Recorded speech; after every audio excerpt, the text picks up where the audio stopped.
तो दोस्तों आज है भागवत सप्ताह का तीसरा दिन। हाय हेलो नमस्ते प्रणाम पला के हालचाल सब ठीक ठाक होला। मैं भी एकदम मस्त हूँ और स्वागत आप सभी को मेरे यूट्यूब चैनल संजनी की ब्लॉग्स में और देवभूमि की खूबसूरत सी वादियों में। और दोस्तों मौसम की बात करें तो मौसम आज बदल रखा है। रात भर से तो बारिश आ रही है, अभी भी बारिश लगी हुई है और आज है भागवत सप्ताह का तीसरा दिन। तो आप लोगों को बता दो दोस्तों कि हमारे क्षेत्र में ना नेटवर्क की बहुत प्रॉब्लम चल रही है, बहुत दिक्कतें आ रही है। इस कारण मैं आप लोगों को लाइव भी नहीं दिखा सकता हूँ और लंबी वीडियो भी नहीं बता सकता हूँ, पूरी भागवत कथा नहीं सुना सकता हूँ। और वीडियो अपलोडिंग पे ना मैं सुबह 6 बजे लगा देता हूँ और शाम को जब तक मैं मार्केट न जाऊँ, मार्केट की साइड न जाऊँ, तब तक वीडियो अपलोड नहीं हो पा रही है। इतनी दिक्कत चल रही है आजकल हमारे क्षेत्र में नेटवर्क की। और दोस्तों यहाँ पे चल रही है पूजा, सभी परिवार के सदस्य यहाँ पे पूजा में बैठे हुए हैं। अभी चल रहे हैं पंचांग। तो चलिए दोस्तों स्वागत और अभिनंदन है आप सभी लोगों का भागवत सप्ताह महाज्ञान में। तो दोस्तों शाम के बज चुके हैं 3 और व्यास जी शुरू करने जा रहे हैं भागवत कथा। तो चलिए आइए सुनते हैं भागवत कथा। इंद्रप्रस्थम वृकप्रस्थम जयंतम वारणावतम ग्रामान् चतुरान् देहि कमप्येकं तु पंचमम्। उस पत्र में लिखा है, ये दुर्योधन एक भाई को तुम इंद्रप्रस्थ दे दो, दिल्ली दे दो, एक भाई को वृकप्रस्थ बीकानेर दे दो, एक भाई को जिंद जो हरियाणा में, इंद्रप्रस्थम वृकप्रस्थम जयंतम वारणावतम, एक भाई को उज्जैन दे दो और पांचवें भाई को कोई 1 ग्राम दे दो। जैसे ही दुर्योधन ने इस संदेश को सुना तो आग बबूला हो गया। सोचा कि ब्रह्मदासा में बिना युद्धेन केशवा, तुम 5 गांवों की बात कर रहे हो, मैं तो एक सुई के नोक के बराबर एक जमीन देने वाला नहीं हूं। भगवान चलने लगे कि मैं तेरे 56 भोगों को ग्रहण नहीं करता हूँ, कि जहाँ प्रेम नहीं है और वहाँ अगर बड़े बड़े पकवान बने हैं तो खाने का मन नहीं करता, और जहाँ प्रेम है वहाँ अगर रूखा सूखा भी मिल जाएगा तो खाने का मन कर लेता है। चाहे दुर्योधन तेरे में प्रेम नहीं है, जहाँ मैं तेरे 56 भोगों का त्याग करता हूँ। दुर्योधन ने अपने सेवकों को आज्ञा दी कि भगवान श्री कृष्ण को बंदी बना लो। जैसे ही भगवान श्री कृष्ण को बंदी बनाने के लिए दुर्योधन के सेवक खड़े हुए तो भगवान ने अपना विराट रूप प्रकट कर दिया। बोले विराट भगवान की। सहस्रशीर्षिका पुरुषः सहस्राक्षः सहस्रपाद। विराट रूप हम देखते हैं कि भगवान के हजारों हाथ हैं, हजारों मुख हैं, हजारों पैर हैं, सहस्रशीर्षिका सहस्रपाद। भगवान ने अपना विराट रूप इसलिए दिखाया कि आज के बाद भीष्म पितामह को, द्रोणाचार्य को, कृपाचार्य को, बड़े बड़े बुद्धिजीवों को मेरा दर्शन नहीं होगा। धृतराष्ट्र ने जैसे देखा कि सभा शांत हो गई, धृतराष्ट्र कहने लगे ये दुशासन, ये भीष्म पितामह क्या हो गया, कहीं भगवान श्री कृष्ण ने मेरे पुत्र दुर्योधन को तो नहीं मार दिया। तो भीष्म पितामह इत्यादि ने कहा कि नहीं नहीं, क्योंकि अपने आंखों से तो धृतराष्ट्र देख नहीं सकते थे, इसलिए उनको प्राणों का दर्शन नहीं हो पाया। भगवान दुर्योधन के 56 भोगों को त्याग करके विदुर महाराज के पास आ रहे हैं। विदुर महाराज की कुटिया में जाने के लिए भगवान जा रहे हैं। रथारूढ़ो गच्छन् पथिमिलत भूदेव पटले स्तुते प्रादुर्भावं प्रतिपदमुपाकर्ण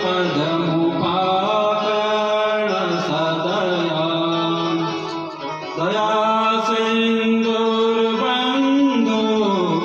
सकल जगतां सिंधु सुदया जगन्नाथ स्वामी नयन पथगामी भवतु मे। ब्राह्मण लोग भगवान श्री कृष्ण की स्तुति कर रहे हैं, लेकिन उनकी तरफ ब्राह्मण देवताओं की पीठ हो रखी, उनकी उल्टी स्तुति कर रहे हैं। जगन्नाथ दया सिंधु बंधु, आप दया के सिंधु हैं, बंधु हैं। सकल जगतां सिंधु सुदया, आप जगन्नाथ हैं, सारे संसार के स्वामी हैं। नयन पथगामी भवतु मैं, ऐसे भगवान का मैं अपने नेत्रों से दर्शन करूं, ऐसा ब्राह्मण लोग उनकी स्तुति कर रहे हैं। विदुर महाराज की कुटिया में भगवान जब पहुंचे, विदुरानी जिनका नाम है सुलभा, विदुरानी स्नान कर रही थी। चाची दरवाजा खोलो। चाची ने देखा कि भगवान श्री कृष्ण है। जैसे ही बाहर निकली सुलभा तो भगवान ने अपना पीताम्बर उनको प्रदान कर दिया। चाची जल्दी से खाना बनाओ, मुझे भूख लगी है। अरे तुम्हारे चाचा विदुर अभी गए हैं, कुछ लेकर के आएंगे। घर में कुछ नहीं है, केले पड़े हुए हैं। और विदुरानी सुलभा ने आंखें बंद कर रखी हैं। केले को छीलते हैं तो जो केले का फल है उसको नीचे गिरा देते हैं और केले के छिलकों को भगवान को खिला रहे हैं। भक्ति होती है ऐसी कि भक्ति में पता ही नहीं चलता कि साक्षात भगवान है, मैं क्या कर रहा हूँ। भगवान में जब ध्यान लगता है तो भगवान ही दिखाई देते हैं और कुछ नहीं दिखाई देता। जिस प्रकार से सुलभा को नहीं दिखाई दिया कि मैं भगवान को छिलके खवा रही हूँ। तुम्हें एक नजर देखना है कन्हैया, तुम्हें एक नजर देखना है कान्हा, तुम्हें एक नजर देखना है। जिधर तुम चले हो उधर देखना है, जिधर तुम चले हो उधर देखना है। कन्हैया तुम्हें एक नजर देखना है कान्हा, तुम्हें एक नजर देखना है।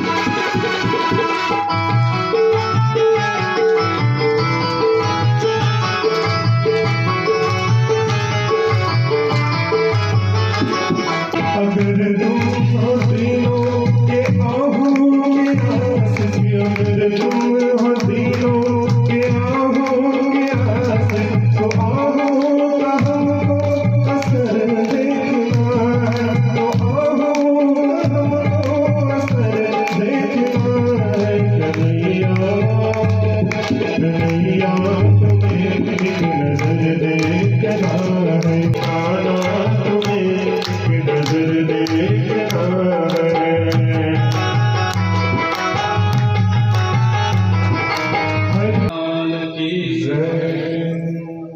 श्री मैत्रेय महाराज विदुर जी को बता रहे हैं। सुखदेव महाराज परीक्षित को और शौनकादि 28,000 से सूची मार से श्रवण कर रहे हैं। जब ब्रह्मा जी ने सनक सनंदन सनातन सनत कुमार 4 ऋषियों कुमार को मन से प्रकट किया था तो उन्होंने सृष्टि की रचना करने से मना कर दिया था कि हमें इस झंझट में नहीं पड़ना है। तो ब्रह्मा जी को गुस्सा आ गया। जब गुस्सा आया तो अपने पसीने को जमीन पर पटका। जैसे पसीने को जमीन पर पटका तो एक बालक पैदा हो गया जिसका नाम हो गया रुद्र, रोदनाथ रुद्र। वे रोने लग गए। कहा बेटा रो मत, क्या करो पिताजी? बोले सृष्टि का विस्तार करो। तो रुद्र भगवान ने सांप, बिच्छू और अन्य जीव जंतुओं की रचना कर दी। अरे बेटा क्या कर रहे हो? इससे सृष्टि कैसे चलेगी? बस करो। तो ब्रह्मा जी को लगा कि अब तो सृष्टि आगे कैसे बढ़ेगी। पुनः ब्रह्मा जी ने इस बार अपने दाएं अंग से एक पुरुष को प्रकट किया और बाएं अंग से एक स्त्री को प्रकट किया। उनका नाम हो गया मनु और सतरूपा। जासे प्रकट भई श्रेष्ठ अनुरूपा। तो कह रहे हैं कि मनु और सतरूपा एक स्त्री पुरुष का जोड़ा प्रकट कर दिया। कहा कि सृष्टि का विस्तार करो।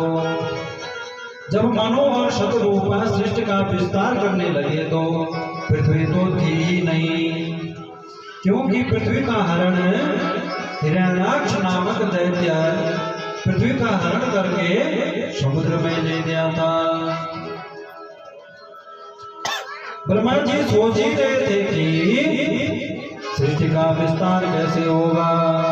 अचानक से ब्रह्मा जी को छींक आई और जैसे ही छींक आई तो एक वराह प्रकट हो गया, अर्थात एक सुअर के रूप में भगवान प्रकट हो गए। बोले वराह भगवान की। कल भी बताया था कि वराह का अर्थ होता है श्रेष्ठ। हमारा जीवन ऐसा बन जाए कि हम इस जीवन के द्वारा उस वर को प्राप्त कर लें जो श्रेष्ठ है, जो भगवान है, उनको प्राप्त कर लें इस शरीर के माध्यम से। प्रत्येक दिन हमारे जीवन में ऐसा बन जाए कि जिसमें हम रोज भगवान का दर्शन कर सके। भगवान सोकर होकर के भी श्रेष्ठ हैं। सुअर न जाने क्या क्या भक्षण करता है, लेकिन उसके बाद भी श्रेष्ठ हैं। तो काम, क्रोध, मोह, लोभ, मद, मात्सर्य का इनका भक्षण करते हुए भी हमारा शरीर श्रेष्ठ बन जाए। बोले भागवत भगवान की जय। और जो 3 दिन से हम लोग तप कर रहे हैं, कल उनका प्राकट्य होगा भगवान श्री कृष्ण का। बोल श्री कृष्ण चंद्र भगवान की जय, भक्त जन की जय, मित्र देवताओं की जय। कैलाश धाम शिव जी कैलाश धाम, तेरो दरबार पहुँच गए।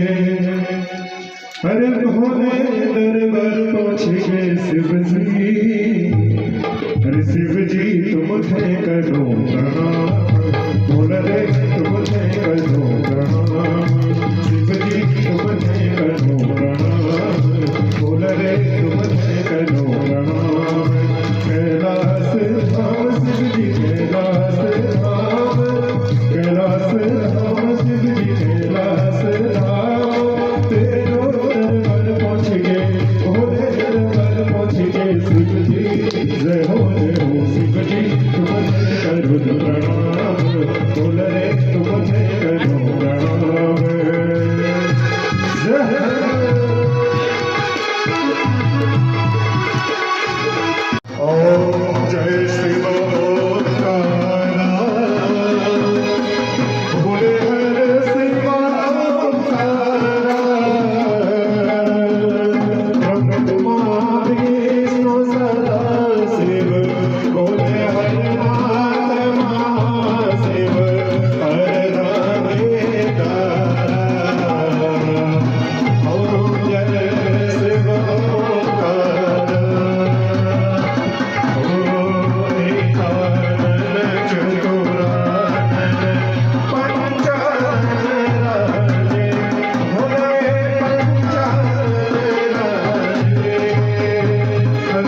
प्रभु